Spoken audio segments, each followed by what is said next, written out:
said, once safely on shore, we found out that the island was called Malta.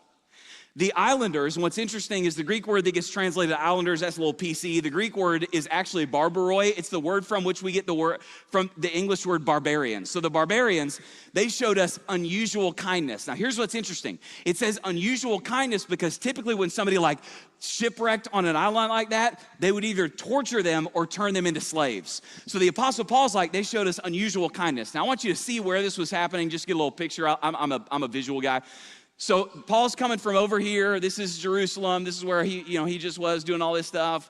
And then he was up here in Caesarea by the sea, all this stuff. Here's Malta. So here's where Paul is now, shipwreck right here. They're making their way up here to Rome right there. That's the best I can do.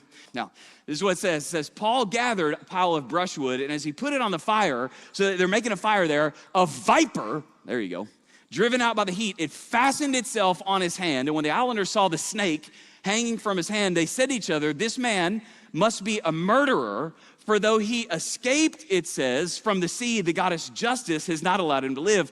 But Paul shook the snake off into the fire and suffered no ill effects. The people expected him to swell up or suddenly fall dead. This is funny to me. This is what actually happened. It says, but after waiting a long time and seeing nothing unusual happen to him, they changed their minds and said he was a god. It was quick change there.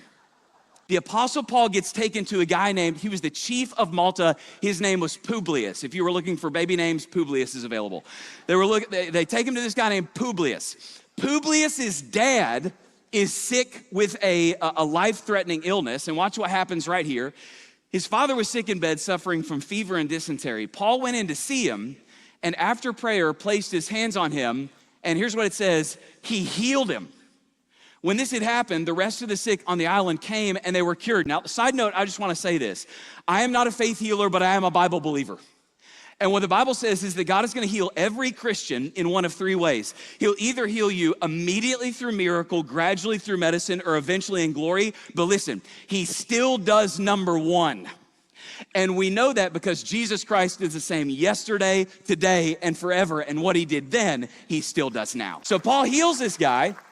And this breaks out into like a massive revival. Side note, this is really awesome. To this day, if you go to the island of Malta today, it's still between 80 and 85% Christian. The churches on Malta trace their lineage back to Acts chapter 28's shipwreck.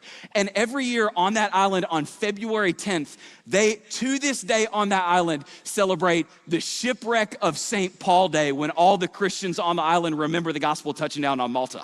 Okay, that's awesome. That's still happening today.